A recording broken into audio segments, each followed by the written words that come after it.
Yes, ready, start. I am indeed very happy to meet you this afternoon. I am glad to learn that you have discussed this morning the integrated land colonization scheme, a subject in which I am deeply interested and which I have been propagating for quite some time. At the outset, I would like to congratulate the Ministry of Agriculture and more particularly Dr. M.S. Swamithanathan, who has made a thorough study of the scheme and has made it capable of practical implementation. Nothing gives one great satisfaction than to see the fruition of the ideas one has been cherishing for long. And as you may all know, this is an approach that I have been advocating for more than 40 years. I am happy to note that some state governments have earmarked some areas where this experiment could be successfully tried.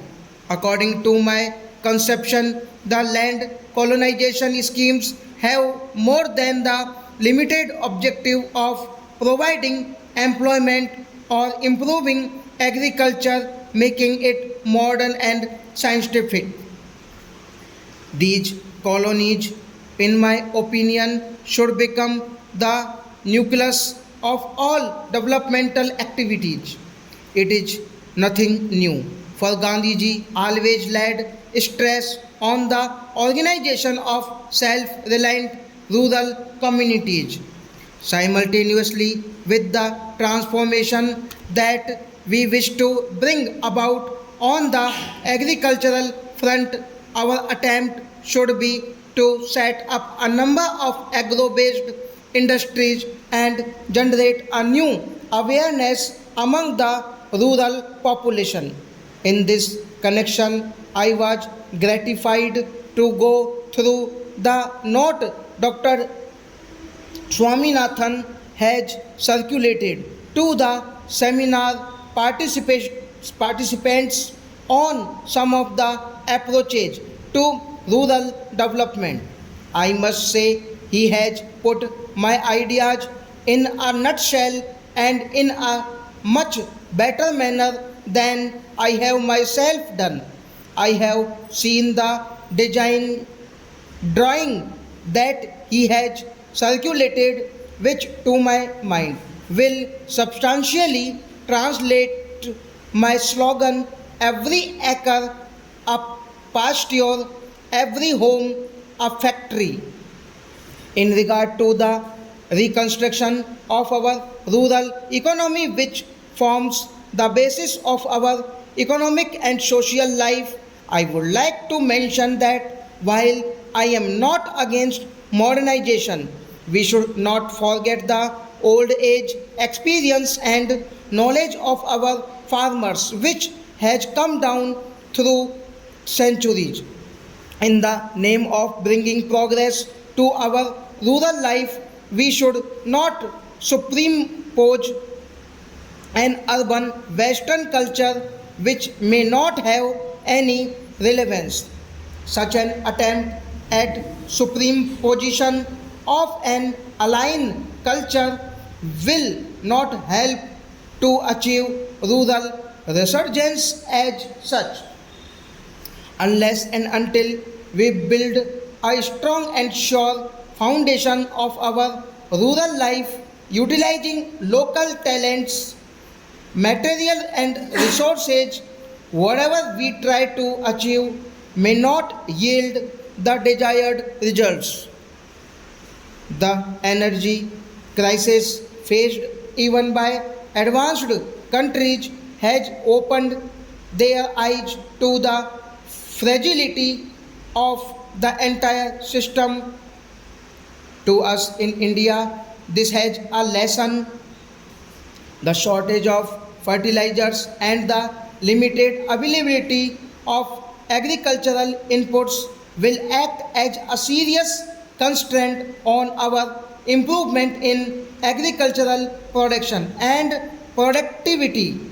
While efforts should be made to see that agricultural inputs are adequately available to the farmers, we must see how best we can utilize the urban and local rural waste which can help to meet at any rate a position of the manure needs of our fields. The research laboratories dealing with the different aspects of agriculture should now make a serious attempt, not that they are nothing doing, but more intense efforts should be made to carry their experiences to the farmers. For example, some years ago, I made a suggestion regarding soil testing. The students in different schools in the rural areas might be asked to bring a sample of soil from their land which can be tested in the laboratories by the science teachers in the schools so that proper advice could be given to the farmers through the students who come from the rural stock. I am not an expert, nevertheless, I feel we should think of some simple and easy methods to reach our farmers. The land colonization scheme that I have suggested has not only an economic content but more important a social content. It should attempt to design a new living. If these colonies are successfully worked out, they will act as catalysts and will make the individual farmers also come together on a cooperative basis. After all, once the farmers see that some tangible results have been achieved by someone through cooperative efforts, they themselves will be enthused to come together and take advantage of such methods and practices. Of course, many of you are engaged already in different areas, and your success itself is a proof of the increasing awareness among the farmers to take advantage of the modern scientific knowledge available in the country. For the colonies that we want to establish in different states, we should take care to select people who are dedicated and see that real community life is established. For the hurdles we notice today on the agricultural front are not only the breadth of agricultural inputs but the absence of collective community action by pupil stop.